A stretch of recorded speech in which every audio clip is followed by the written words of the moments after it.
పూరా local. Welcome to పూరా local. ప్రస్తుతం మనం ఇక్కడ చూసుకున్నట్టయితే గత 3 రోజులుగా భారీ వర్షాలనే పడుతున్నాయి. ఆ వర్షాలకు సంబంధించిన ప్రధాన దినపత్రికలు చూసుకున్నట్టయితే ఇక్కడ చూడండి, తెరపివ్వని వానలు, పగలంతా ముసురులు, రాత్రులు భారీ వర్షాలు.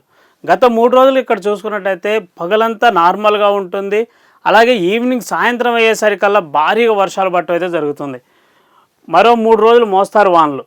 భద్రాచలం వద్ద మొదటి ప్రమాద హెచ్చరిక.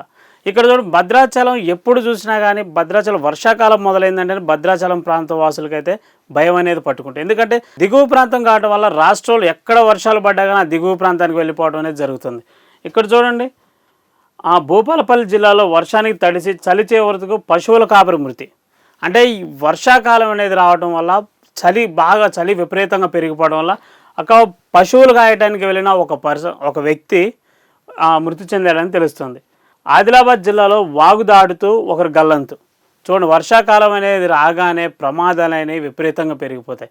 వర్షం నుంచి తప్పించుకోవడానికి అలా మన ప్రాంతాలకు చేరుకోవడానికి కొన్ని వాగులు వంకలు అయితే దాటాల్సి ఉంటుంది. ఆ వాగులు దాటుతుండగా ఆదిలాబాద్ జిల్లాలో ఒకరైతే మృతి చెందారు. చూడండి, ఇక్కడ రాష్ట్రంలో గత 3 రోజుల్లో కురుస్తున్న వానలకు జనజీవనం అయితే స్తంభించిపోయింది. అంటే రాకపోకలు ఎక్కడికక్కడ నిలిచిపోయాయి. కానీ ఈ వర్షాకాలంలో ఎంత తగు జాగ్రత్తలు తీసుకుంటే మంచిదని అయితే అధికారులు అయితే చెప్పుకొస్తున్నారు. ఇక్కడ చూడండి, అత్యధికంగా నిజామాబాద్ జిల్లా మోర్తాండ్లో 14 సెంటీమీటర్ల వర్షం అయితే కురిసింది. ఆదివారం పగటిపూట కూడా చాలా జిల్లాల్లో దాదాపు 1000 ప్రాంతాల్లో పైగా వర్షపాతం అయితే నమోదు కావడం అయితే జరిగింది. భద్రాచలంలో రాత్రి 7 గంటలకు వరద నీరు అయితే 43 అడుగులు దాటింది.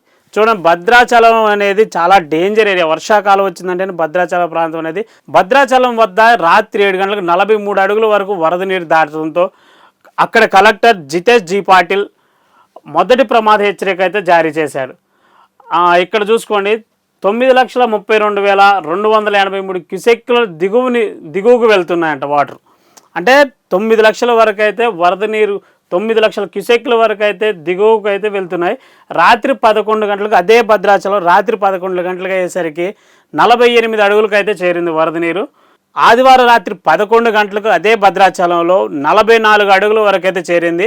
ఇక్కడ చూసుకున్నట్లయితే 48 అడుగుల వరకు చేరితే మటుకు రెండో ప్రమాద హెచ్చరిక.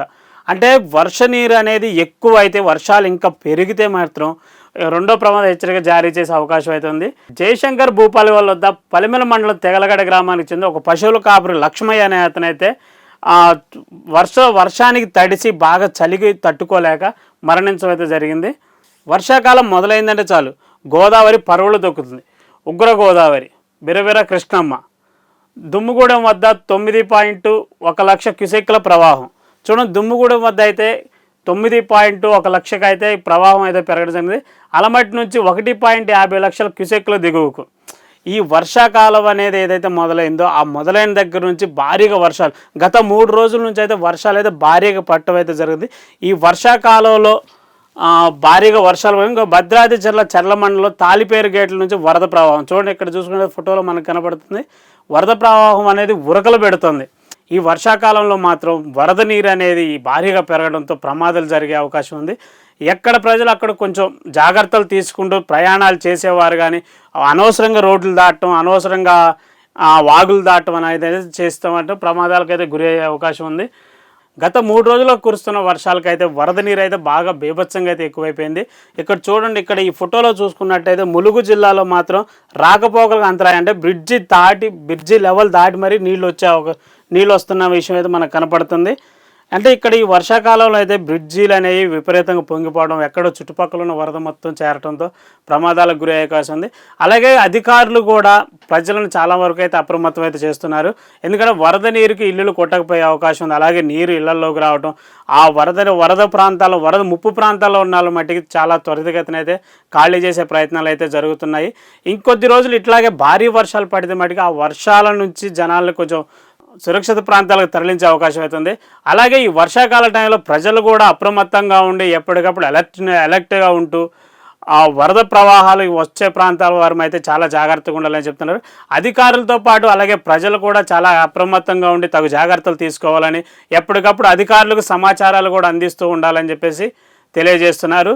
వర్షాకాల సమయంలో ఆరోగ్యాలు కూడా దెబ్బతినే అవకాశం ఉంది. తగు జాగ్రత్తలు తీసుకుంటూ ప్రజలు అప్రమత్తంగా ఉండాలని అధికారులు తెలియజేస్తున్నారు. ఇలాంటి మరిన్ని అప్డేట్స్ కోసం చూస్తూనే ఉండండి పూరా లోకల్.